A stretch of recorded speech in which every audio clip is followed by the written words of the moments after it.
Hello, friend. My name is ATSUHIRO. I'm a publisher of OMORI's business email magazine. Thank you very much for reading every day. Today, I have an interview with an English teacher. He is an American male English teacher living in Kyoto Prefecture.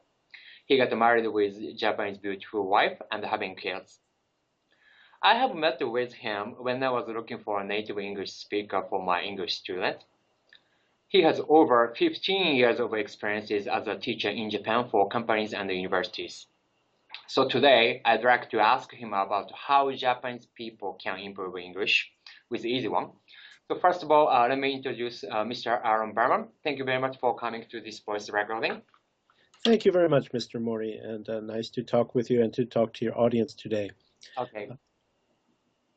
Okay, so people who are listening to this voice recording, people don't know you. So could you introduce by yourself a little bit?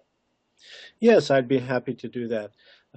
My name is Aaron Berman, and I come from a city called Philadelphia in the United States. And I've been living in Japan since the mid-1990s. And since I came to Japan, I have been teaching English to students of all ages, as Mr. Mori introduced before. And my hobbies are cycling and taking photographs. Mm. Okay, so I have a question about yourself. So what made you to come to Japan? Yes, when I graduated from university, I was interested in living in another country. I always thought that to enjoy life and learn more about life, it's better to go outside of my country at least once. So I had an opportunity to come to Japan in 1995, and I took that opportunity. I didn't expect to stay this long, however, but it's been a good time and a good experience for my life. Just a coincidence. Yes. Okay. All right. So let's move to the 5 questions I have. So first one, why Japanese people do not speak English well? So what do you think about this question? Well, in Japan, there are not so many opportunities for Japanese people to speak English in everyday life. Basically, in Japan, most people only speak Japanese, and in daily activities and business, most things are done in this language.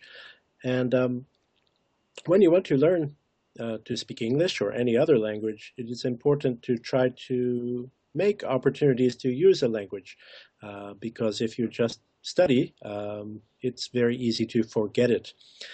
So I think the thing for Japanese people that causes them to not speak English well is, even though they study, they don't have many chances to use that, or they don't search for the chances to use that.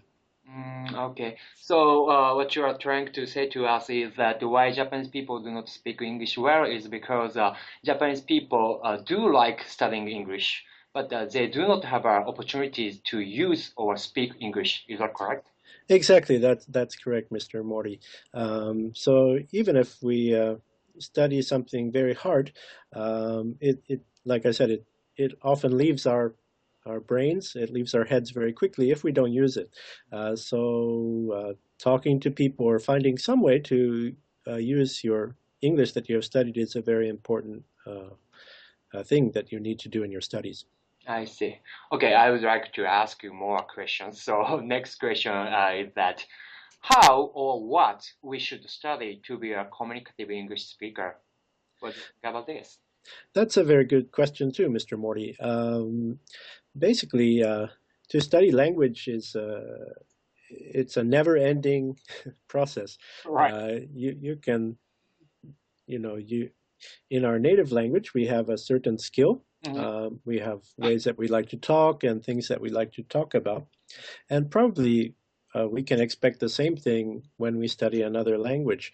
But the main thing is to not try to learn everything, but just try to learn something new every time you're studying or every time you're talking. So I recommend people to, of course, first study the basics of grammar and things, which most Japanese students study in junior high school and high school. But after that, perhaps study about things you like and things you're interested in, reading things in the newspaper, watching things on television, watching movies, talking with friends, talking about issues that you like or that are important to you. Just, Okay. So you are the person who can speak two languages, English and Japanese. So first, first you came to Japan, maybe you did not speak in Japanese at all. Is that correct? yes, that's correct. I had just studied Japanese for maybe less than a year in university in the United States, and when I first came to Japan, it was very difficult. Okay. So you spoke Japanese a little bit. Just a little bit. I could greet people and thank people, but my language skills were very limited. Arigato, konnichiwa, something like that.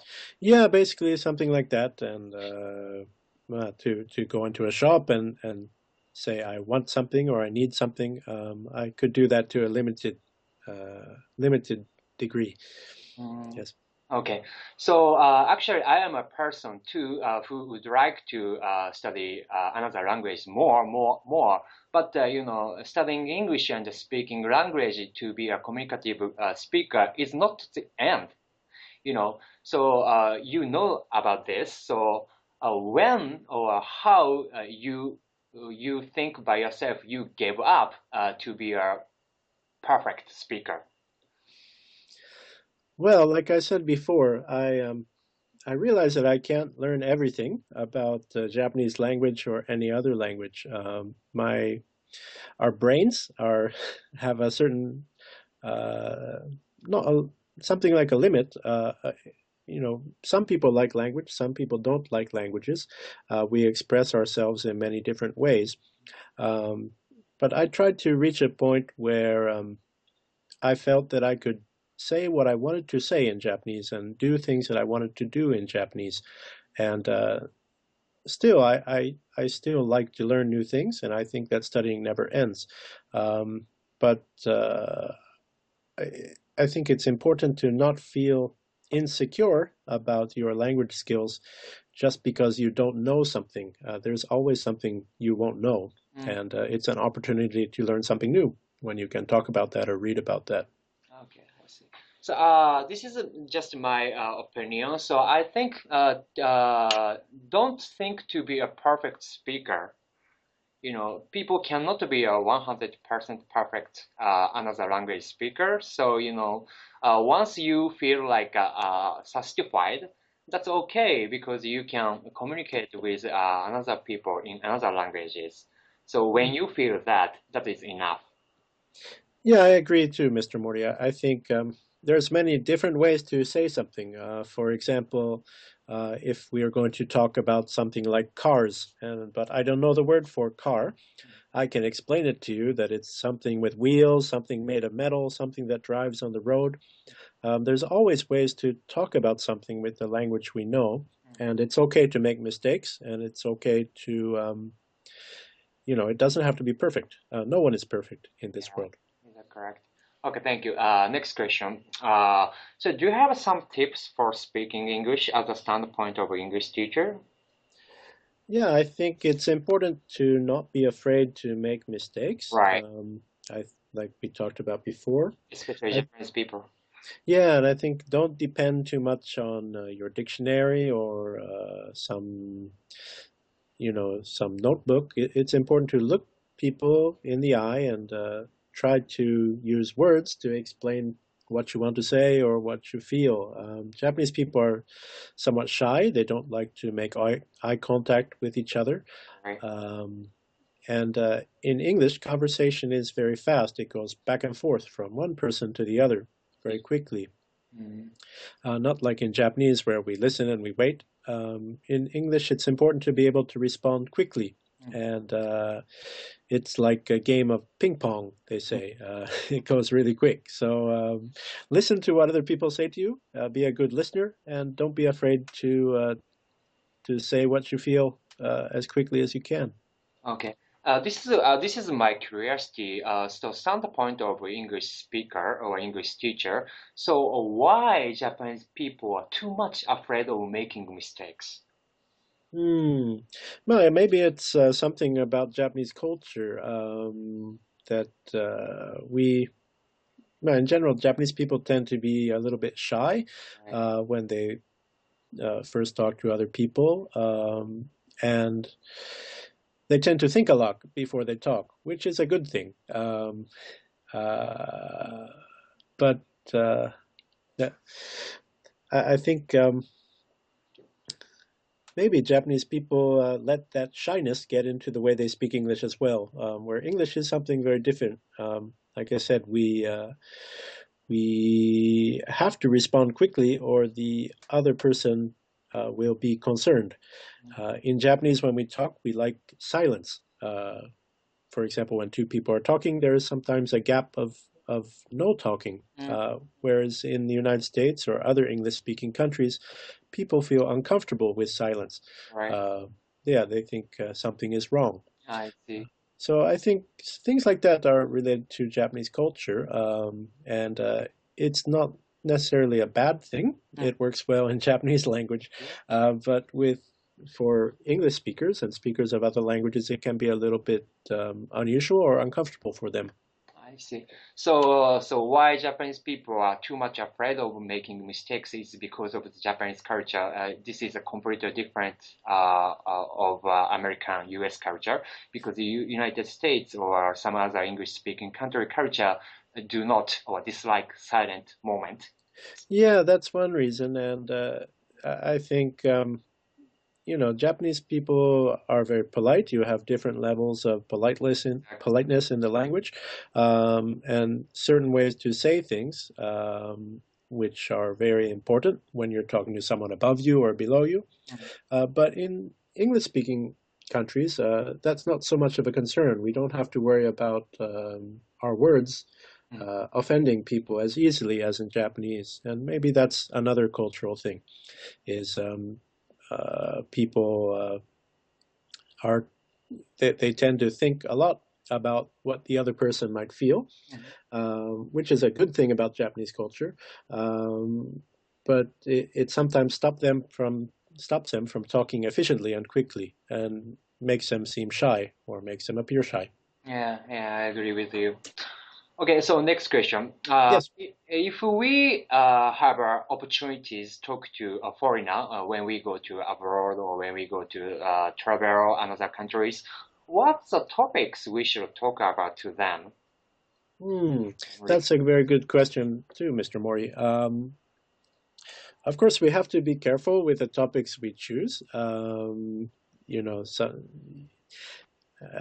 don't want to talk about anything too controversial or something that might offend the other person.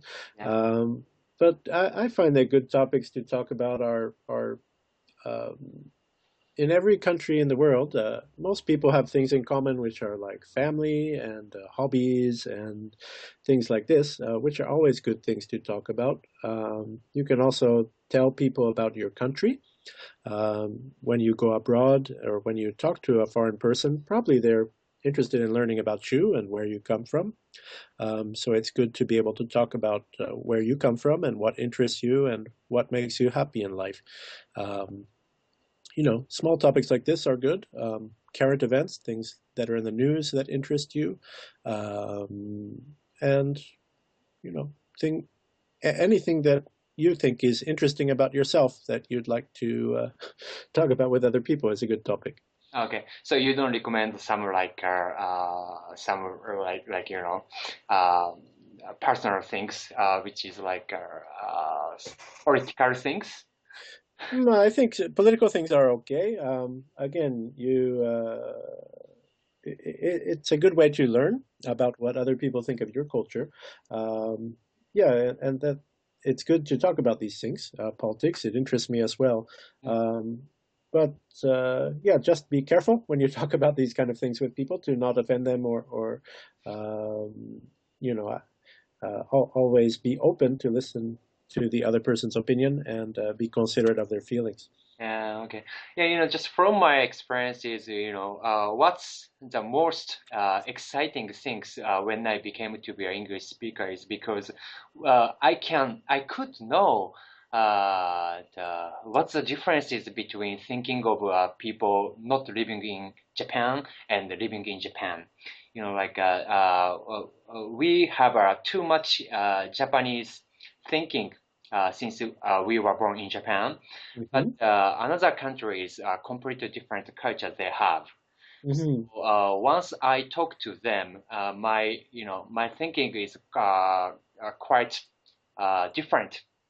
I became to be quite different thinking I had.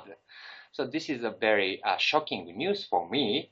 So, people who are listening to this voice recording, I would like to suggest to them, don't be shy, don't be afraid of making mistakes. Looking at another Asian countries, like people who came from Taiwan, who came from Hong Kong or Thailand or Philippines, they don't make mistakes. They don't care about that, So Japanese people and also Korean people also too much care about afraid of making mistakes.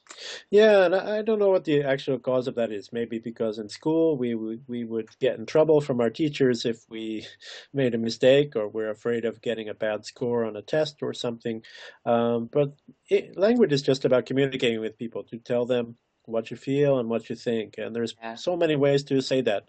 And even if you make a mistake, people will still understand you. And native speakers make mistakes as well. Yeah.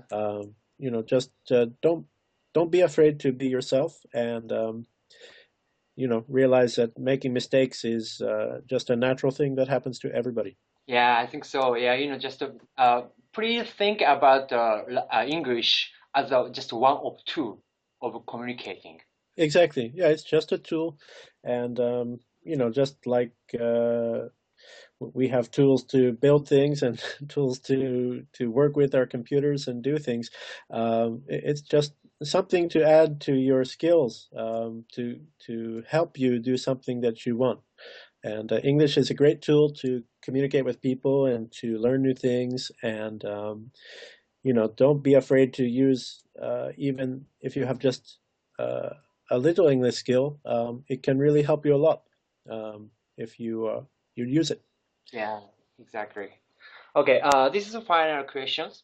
Do you have some comments to people who want to speak English? Yeah, I mean, I do.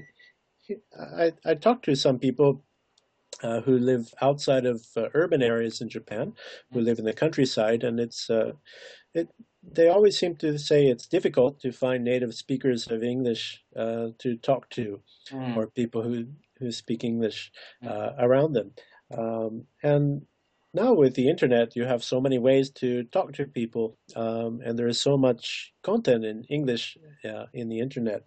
And I recommend that you try to make friends with people there, for example, on some websites, or in some forums, or on Skype, or make a pen pal, for example. And service. What was that? Social networking service. Yeah, social networking service, and so on. There's a lot of people just like you out there who want to learn English, and you have to make an opportunity to do that.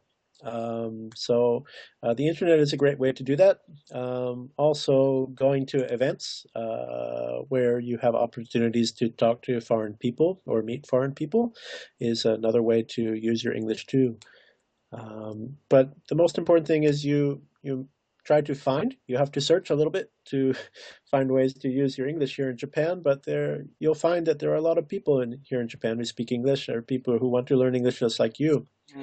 So find, even other Japanese students to talk to in English is a great way to improve your skills.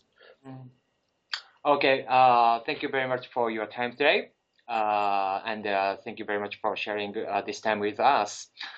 Thank you. Yeah, thank you, Mr. Mori. It was great to speak with you, and I appreciate you taking the time to ask me these great questions. Okay, bye-bye. Bye-bye. Thank you.